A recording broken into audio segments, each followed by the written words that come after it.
Nigeria risk raising millions of NnamdiKaun's by keeping IPOB leader in detention. Ohanaeze Youth Council warn Nigerian government.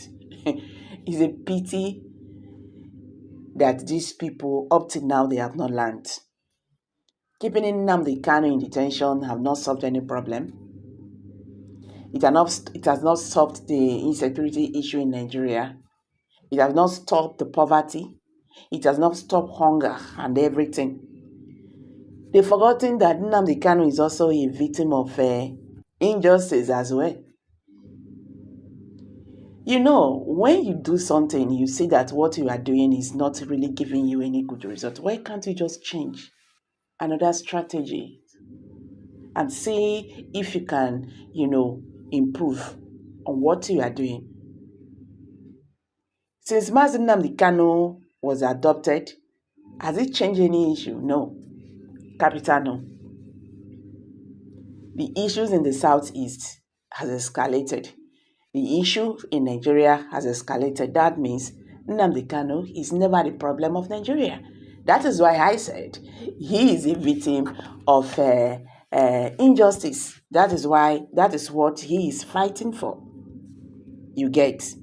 If you go southeast today, if you go that southeast region, you go understand, say, before you go count 50 houses, about 45 homes has been affected by the insecurity in the southeast. So why can't the Nigerian government look into it? Today they are already panicking about Simon Ekpa. Simon Ekpa should not be here if NnamdiKaun, has been released. But today they now have problems to deal with, to the extent that the Nigerian government is now looking for a way, to ask the Finnish government to, extradite Simon Ekpa back to Nigeria. They don't package another problem to themselves. Another Simon Ekpa will still come up. Another NnamdiKaun will still come up. That is just what Ohanaeze Youth Council is trying to tell Nigerian government. Why can't you release this man and see if things cannot change? He also uses smart to say it. What is going on in the southeast is being orchestrated by those people who do not like me. Is those people who still want to, call dog a bad name. You understand? It's those people who don't just want the freedom of Southeasterners. They are the one, doing whatever they are doing now. He said, just release me and see if within 2 minutes, in his words, this madness will not stop. Why can't you just give him that benefit of that and release him? We are talking about a man, the Nigerian court said, no court in Nigeria, can try him. So that means they have no case to answer. So what is this still doing in detention? What is this still doing in Nigerian courts? The Ohanaeze Youth Council, OYC, has said the detained leader of the indigenous people of Biafra, IPOB, NnamdiKaun, is facing the most fundamental human rights violation in the world following his continued detention by the Nigerian government.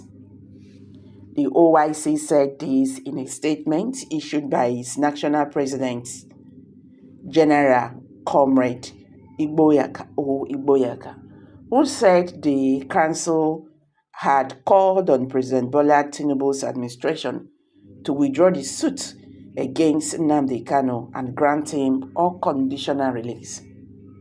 Igboyaka said it is obvious that the leader of the indigenous people of Biafra, IPOB, NnamdiKaun, is facing the most violation of human fundamental rights in the world today.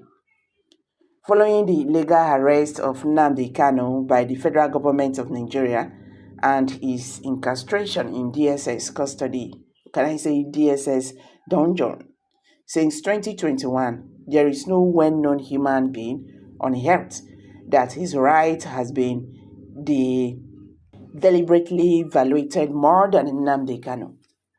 Because NnamdiKaun justice Binta Nyako has turned Nigerian court into a theater of dramatic exhibition and making a mockery of Nigerian courts, projecting Nigeria as a banana republic or jungle justice.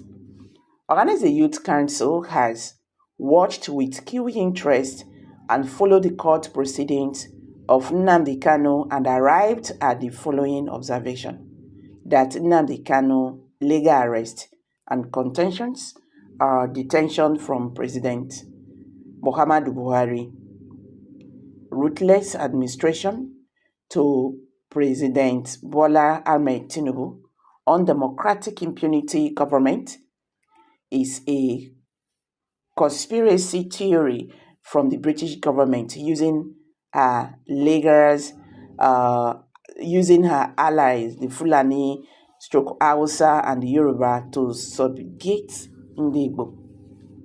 That NnamdiKaun persecution is a pure tribal victimization, shared chronic hatred, oppressiveness, and ethnic cleansing, and brought his court hearing trial lack merit in any court of competent jurisdiction in Nigeria.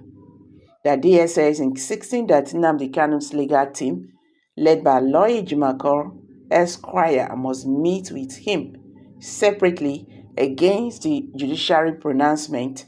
Disobeying her own court is a sign of executive impunity and radicality of President Bola Ahmed Tinubu-led federal government of Nigeria.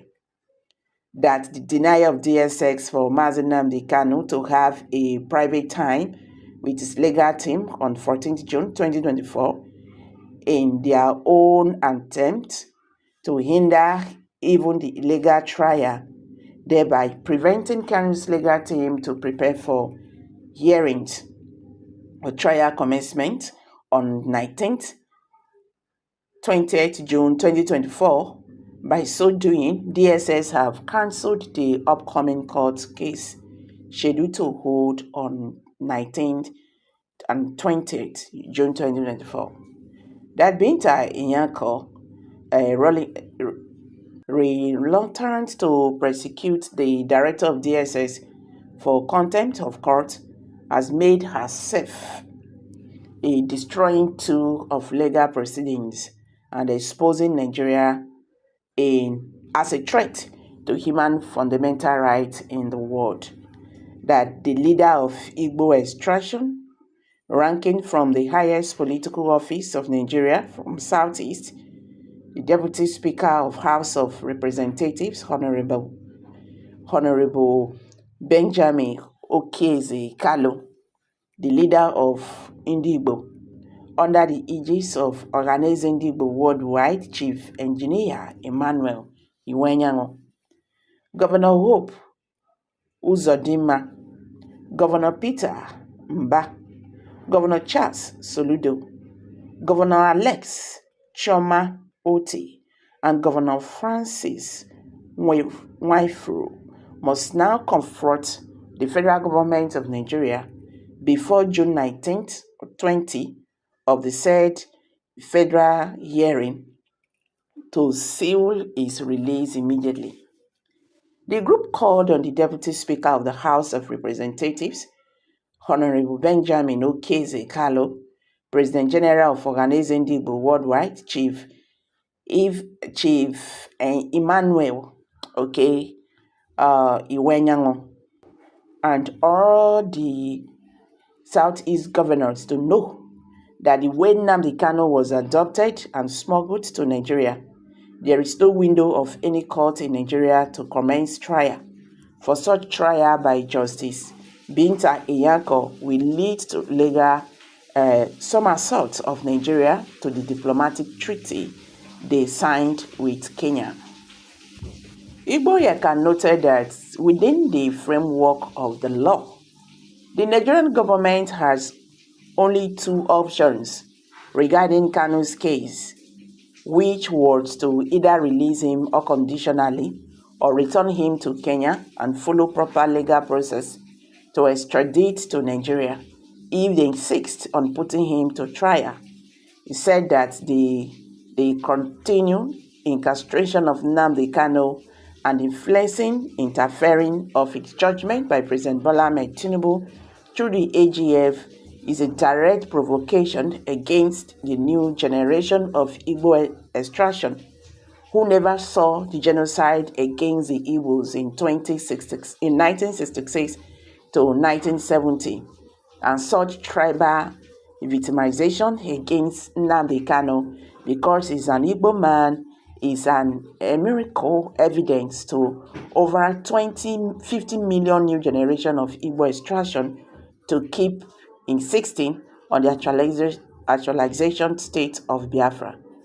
At this junction, the federal government of Nigeria must realize that there are millions of the likes of NnamdiKaun in Igbo who are getting provoked every day by the unjust and wicked treatment against NnamdiKaun and Igbo at large. The federal government should know that the release of NnamdiKaun is the beginning of wisdom to avoid rising more of the likes of NnamdiKaun in Igbo land. They say ear when gets ear when they hear they inside. So guys, let's hear from you. Thank you and bye for now.